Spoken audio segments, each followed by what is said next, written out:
All right, Paul, thank you. This morning, Netflix is adding a new warning to the popular Netflix show 13 Reasons Why.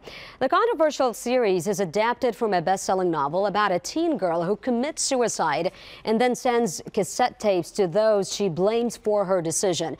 It is raising a lot of concerns from educators, psychologists, and parents who think that this show glamorizes teen suicide. So joining me this morning to tackle the tough subjects in 13 Reasons Why is pediatric psychologist Dr. Elena Michelson with the Children's Hospital of San Antonio. Good morning. Good morning. All right, so first of all, the National Association of School Psychologists actually sent out a warning to schools across the country about this show, warning them how to talk and discuss this kind of thing with children and teens. Do you see a problem with the show? I know you had a chance to watch it. Yes, absolutely. What's really concerning the school psychologists and all mental health professionals around the country is the two incorrect messages that the show is sending out to parents and teens.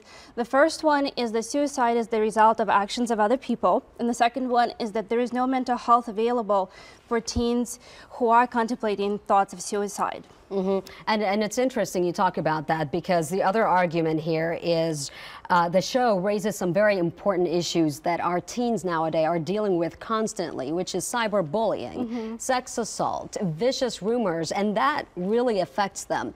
So they're arguing that this is raising an important issue. Who should watch this show? Is this maybe something that parents need to see and not the children? Well, what we do know, actually, even though the show is raising these important questions, what we do know, in 90% of cases of teen suicide, teens had a mental illness first. And the mental illness does not develop overnight. It develops over a year to 2 years. So there's signs that teens show to parents that their personalities change and their behaviors change, and there's something different that's happening with them. And what we want parents to take from the show and from these discussions everybody's having about the show is that you can spot some of these signs that your child is struggling and bring them to the attention of your pediatrician, have a conversation with your child and get some help. What are those signs? Some of those signs is the very slight changes in personality or behavior, or even the way your child starts dressing, withdrawing from the family, withdrawing from school, from their friends, not wanting to do things much, kind of locking themselves up in their room. So this is something that friends should also be looking out for, because they're close to them. Right.